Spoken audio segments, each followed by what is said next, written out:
Hello दोस्तों, मेरा नाम है सीएपीयू शर्वानी।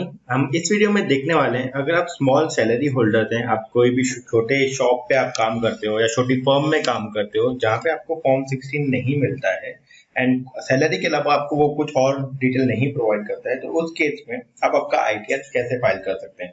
बहुत ही सिंपल प्रोसेस होता है। आपको सिंपली आपके पास डॉक्यूमेंट्री प्रूफ कुछ भी नहीं रहता है, तो आपके जो भी मंथली सैलरी रहती है वो आपको टोटल करना रहता है साल भर का। ईयरली अमाउंट जो भी आपको सैलरी ईयर पूरे साल भर में मिली हुई है वो आपको टोटल करना रहता है, उसके बेस पे आपको आपका आईटीआर फाइल करना रहता है। तो सबसे पहले हम जाएंगे इनकम टैक्स की साइट पे incometax.gov.in एंड वहां से हम अपने प्रोफाइल पे लॉग इन कर देंगे। जैसे आप लॉग इन करेंगे तो ये आपको डैशबोर्ड शो होगा। डैशबोर्ड में आपके पास ऑप्शन रहेगा फाइल नाउ का। तो फाइल नाउ पे जाने से पहले मैं आपको शो कर दूं कि मेरी कोई इनकम नहीं है, तो उसके लिए हम दो डॉक्यूमेंट चेक करेंगे। फर्स्ट रहेगा हमारा 26 ईयर, तो हमको जानना है ई फाइल में इनकम टैक्स रिटर्न में एंड व्यू 26 ईयर्स। तो आपको इस पे कंफर्म पे क्लिक करना है। यहाँ पे आपको बॉक्स पे क्लिक करके प्रोसीड पे क्लिक करना है and then view tax credit. यहाँ पे आपको असेसमेंट ईयर सिलेक्ट करना है। तो व्यू एंड डाउनलोड पे आप क्लिक करेंगे तो यहाँ पे आप देख सकते हैं हमारी कोई भी अमाउंट पे टीडीएस डिडक्ट नहीं हुआ है, क्योंकि हमारी इनकम बहुत ही लो है। हमारी बेसिक की 20,000 पर मंथ की सैलरी है और हमारा और कोई भी इनकम सोर्स नहीं है। तो यहाँ पे आप देख सकते हैं कोई भी अमाउंट यहाँ पे रिफ्लेक्ट नहीं हो। हम इसको क्लोज कर देंगे। अब आ जाएंगे सेकेंड फॉर्म में जो रहेगा हमारा एआईएस फॉर्म। तो उसके लिए अगेन आपको e file income tax return and view AIS पे आपको क्लिक करना है। यहाँ पे आपको प्रोसीड पे क्लिक करना है।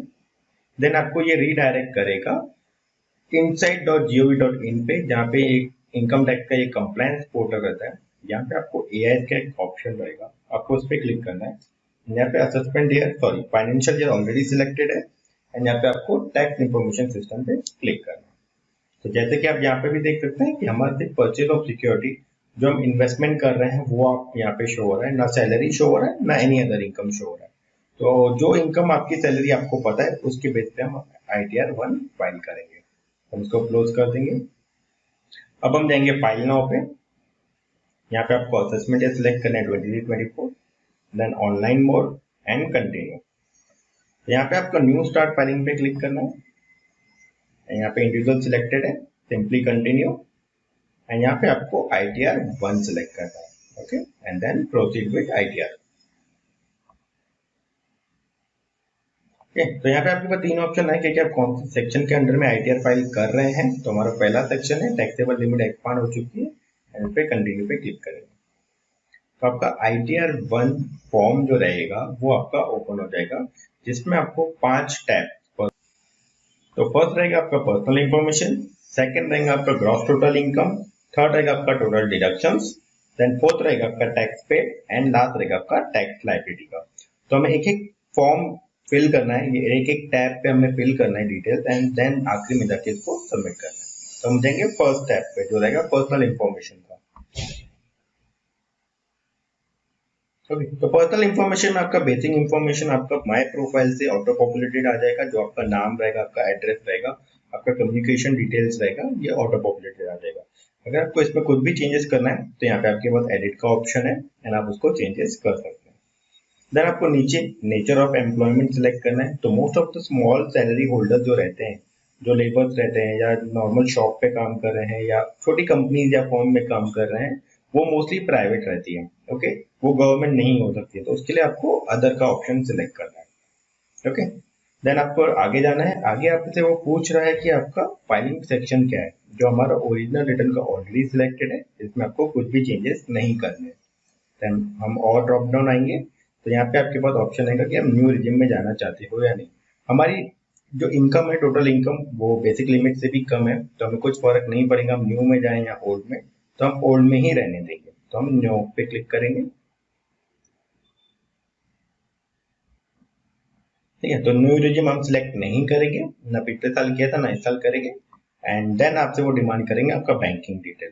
तो अगर आप फर्स्ट टाइम आईटीआर फाइल कर रहे हैं एंड आपका बैंक डिटेल अपडेटेड नहीं है, तो यहाँ पे आपके पास ऐड अनदर का ऑप्शन रहेगा, ऐड बैंक डिटेल्स का। एंड यहाँ पे आपका एक बैंकिंग डिटेल अपडेटेड होना जरूरी है एंड उसको सिलेक्टेड फॉर रिफंड टिक करना कंपलसरी है।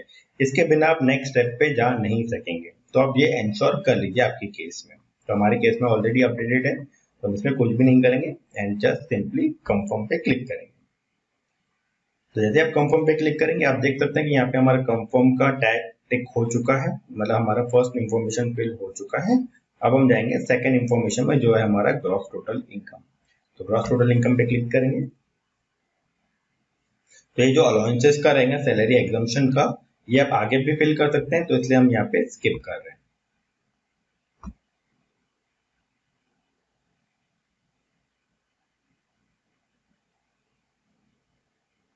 तो दोस्तों ITR 1 एप्लीकेबल होता है 3 केसेस में, अगर आपकी इनकम फ्रॉम सैलरी है, इनकम फ्रॉम हाउस प्रॉपर्टी है and income from other sources है, तो आपको ITR 1 एप्लीकेबल होता है।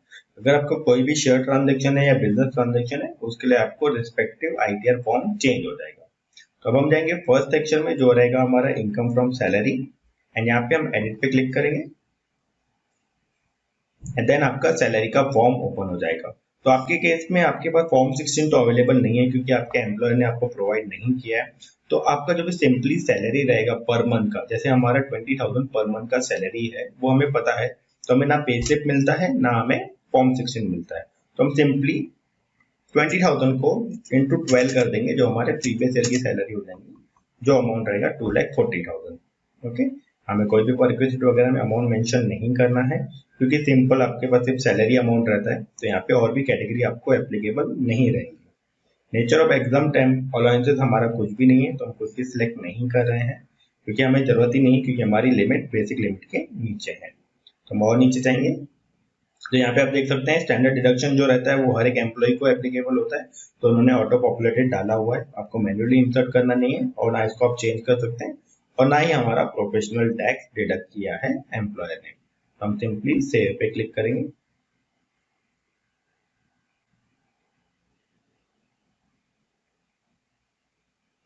तो जैसे आप सेव पे क्लिक करेंगे आपका सैलरी डिटेल अपडेटेड हो जाएगा, आपका सैलरी डिटेल फिल हो चुका है।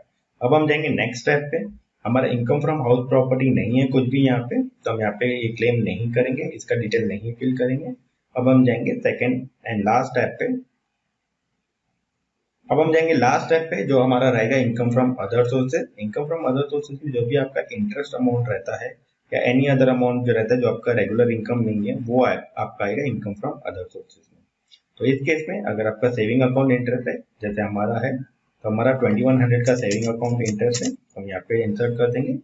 अगर आपका FD इंटरेस्ट है तो आप यहाँ पे यस करके आप अमाउंट मेंशन कर सकते हैं, हमारा नहीं है।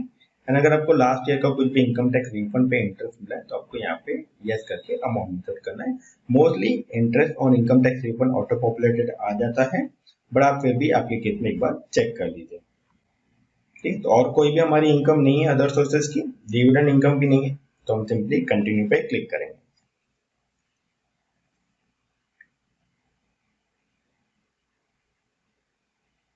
हमारा income from other sources detail भी अपडेट हो चुका है, अब हम सिंपली कंफर्म पे क्लिक करेंगे। तो हमारा ग्रॉस टोटल इनकम जो हमारे टोटल इनकम का डिटेल्स है, हमने जो भी ईयरली में इनकम कमाई है वो डिटेल हमारा अपडेट हो चुका है। अब हम जाएंगे नेक्स्ट स्टेप जो हमारा डिडक्शंस का रहेगा। तो हमने डिडक्शंस में कुछ भी इन्वेस्टमेंट नहीं किया है, ना ETC में ना ETD में।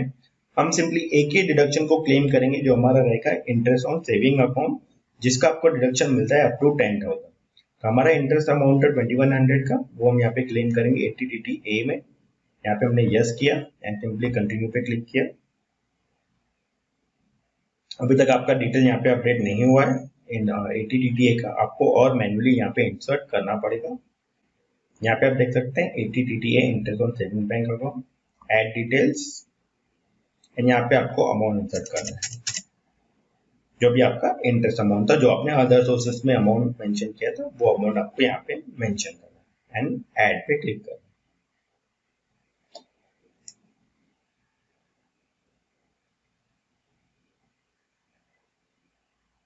तो डिडक्शंस का डिटेल भी हमारा अपडेट हो चुका है, हम सिंपली कंफर्म पे क्लिक करेंगे एंड यहाँ पे हमारा थर्ड टैब भी टिक हो चुका है।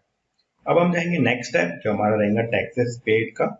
हमारे केस में कुछ भी हमारा TDS अमाउंट डिडक्ट नहीं किया है एम्प्लॉयर ने, तो यहाँ पे पूरा नील अमाउंट आपको शो हो रहा है।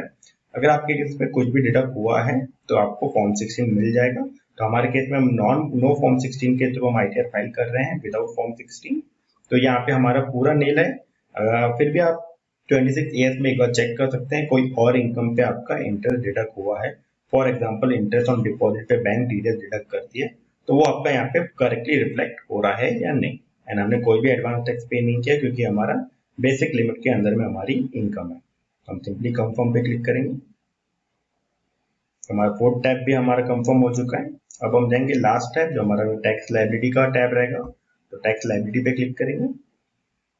तो यहाँ पे आपका पूरा समरी आ जाएगा आपका इनकम एंड डिडक्शंस का, एंड आपकी नेट टोटल इनकम आ जाएंगी जिस पे टैक्स लगना चाहिए, एंड आपका जो भी टैक्स कैलकुलेशन रहेगा यहाँ पे शो हो जाएगा। अगर आपकी इनकम 5 लाख के नीचे है तो आपको रिबेट का बेनिफिट मिल जाएगा, आपको कोई भी टैक्स पे नहीं करना है, आपको जीरो टैक्स में ही रहेंगे up to 5 lakh rupees. Okay, तो यहाँ पे आपको सिंपली कंफर्म पे क्लिक करना है, इसमें आपको कुछ भी छेड़छाड़ नहीं करना है। तो हमारे पांचों टैब कंफर्म हो चुके हैं, हमारे फिल हो चुके हैं। अब हम जाएंगे नेक्स्ट टैब, तो उसके लिए आपको प्रोसीड पे क्लिक करना है। तो यहाँ पे आपका समरी आ जाएगा। अगेन फिर से आप इसको एक बार क्रॉस चेक कर लीजिए, आपको कुछ भी पेबल अमाउंट तो नहीं आ रहा है। ओके, एंड देन आप प्रीव्यू पे क्लिक करेंगे। तो जैसे आप प्रीव्यू पे क्लिक करेंगे आपका वेरिफिकेशन का टैब ओपन हो जाएगा। आपको बॉक्स पे टिक करना है यहाँ पे, एंड यहाँ पे आपको आपका प्लेस अपडेट करना है जो हमारा है पुणे। देन हम जाएंगे प्रोसीड टू प्रीव्यू पे। तो जैसे आप प्रोसीड टू प्रीव्यू पे क्लिक करेंगे आपका पूरा आईटीआर फॉर्म जो आपने first step to last step fill किया वो आपका शो होगा यहाँ पे इन वन शॉट। इसको आप एक बार क्रॉस चेक कर सकते हैं फुल डिटेल। अगर आपको कुछ भी एडिट करना है आप अभी भी इसको एडिट कर सकते हैं, तो हम एडिट नहीं करेंगे। अब हम जाएंगे प्रोसीड टू वैलिडेशन पे। ओके, तो हमें उसने दो एरर ड्रॉप किया है, तो यहाँ पे ना 80D में आपको दो ड्रॉप डाउन में आपको ऑप्शन सिलेक्ट करने पड़ते हैं, वो हमारा रह गया है। तो आप सिंपली यहाँ पे एरर पे क्लिक करेंगे तो ये आपको एरर पे रोटेट करेगा कि आपका एरर कहाँ पे है। तो यहाँ पे हमारे ये दो जो ड्रॉप डाउन मेन्यू है वो सिलेक्ट करना रह गया था कि अगर आप या आपके family member other than parents senior citizen है तो हमारा नो है।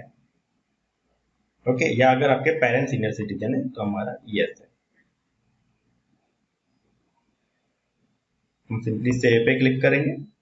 ओके, तो हमारा जो एरर था हमने वो भी यहाँ पे सॉर्ट कर चुके हैं, तो अभी हमें और एरर नहीं आएंगे। हम वापस कंफर्म करेंगे, यहाँ पे डिडक्शन के टाइप को कंफर्म पे क्लिक करेंगे। अगेन प्रोसीड पे क्लिक करेंगे, देन प्रीव्यू रिटर्न। यहाँ पे हम प्लेस अपडेट कर देंगे, then proceed to preview. Then आपका प्रीव्यू फॉर्म आ जाएगा, देन प्रोसीड टू वैलिडेशन। तो यहाँ पे आप देख सकते हैं अभी हमारा वैलिडेशन सक्सेसफुल हो चुका है। जैसे लास्ट स्टेप पे हमें एरर दिया था हमने वो सॉर्ट कर दिया था। अब हमारा वैलिडेशन सक्सेसफुल हो चुका है। अब आप इसको सबमिट कर सकते हैं बाय वेरिफिकेशन, ओटीपी वेरिफिकेशन। तो उसके लिए आपको प्रोसेस भी हम इसी वीडियो में कवर करेंगे। तो उसके लिए आपको जाना है प्रोसीड टू वेरिफिकेशन पे। यहाँ पे आपके पास तीन ऑप्शन है, e verify now, e verify later and verify via ITR 5। तो हम फर्स्ट ऑप्शन चूज करेंगे, e verify now, and continue पे क्लिक करेंगे। तो यहाँ पे आपके पास वेरियस मोड्स अवेलेबल हैं ओटीपी जनरेशन के लिए एंड वेरिफिकेशन कंप्लीट करने के लिए। तो फर्स्ट रहेगा आपका आधार बेस्ड ओटीपी, आपके आधार नंबर पे जो मोबाइल नंबर रहेगा उस पर आपको ओटीपी आएगा। सेकंड रहेगा आपका डिजिटल सिग्नेचर के थ्रू आप इसको वेरीफाई कर सकते हैं। एंड यहाँ पे तीन अदर ऑप्शन दिए हैं आप जिसके through EVC electronic verification code generate कर सकते हैं through net banking, through bank account and through demat account. तो हम सिंपल ऑप्शन चूज करेंगे जो रहेगा हमारा आधार बेस्ड ओटीपी। तो फर्स्ट ऑप्शन चूज करेंगे, then continue and I agree and generate OTP. तो आपका मोबाइल नंबर जो आधार कार्ड पे रजिस्टर्ड रहेगा उस पे आपको एक ओटीपी आएगा जो 6 डिजिट रहेगा, जिसको आपको रिट्राइव करके यहाँ पे इंसर्ट करना है। तो हमें ओटीपी आ चुका है, तो हम यहाँ पे ओटीपी इंसर्ट कर देंगे एंड देन आपको वैलिडेट पे क्लिक करना है। तो हमारा ओटीपी वैलिडेशन सक्सेसफुल हो चुका है। देन आपको ये नेक्स्ट स्टेप पे लेके जाएगा जहाँ पे आपको कंफर्मेशन आएगा कि आप इसको सबमिट करना चाहते हैं या नहीं। तो आपको सिंपली सबमिट पे क्लिक करना है,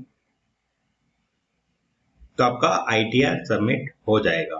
तो यहाँ पे आप डाउनलोड रिसिप्ट पे क्लिक करेंगे तो अब आपका एक्नॉलेजमेंट आपका डाउनलोड हो जाएगा। तो मैं आपको एक्नॉलेजमेंट शो कर देता हूँ। तो ये देख सकते हैं कि हमारा एक्नॉलेजमेंट यहाँ पे डाउनलोड हो चुका है यहाँ पे हमारी इनकम आ रही है एंड रेस्ट ऑल डिटेल आ रही है कि आपका टैक्स कितना था, आपका टैक्स कितना पे हुआ या कितना एडिशन आपने पे किया एंड कुछ लायबिलिटी है या नहीं है। तो ये आपका एक्नॉलेजमेंट इंपॉर्टेंट डॉक्यूमेंट रहता है आपकी आईटीआर फाइलिंग होने के बाद कहीं पे भी सबमिट करने के लिए एज अ इनकम प्रूफ। दोस्तों ITR 1 without form 16 and nil ITR आप कैसे फाइल कर सकते हैं हमने इस वीडियो में कवर किया है। अगर इससे रिलेटेड आपको कुछ भी क्वेरी रहे तो आप नीचे कमेंट बॉक्स में मेंशन कीजिए एंड हमारे वीडियो अगर आपको पसंद आया होगा तो प्लीज लाइक कीजिए। Thank you for watching our video.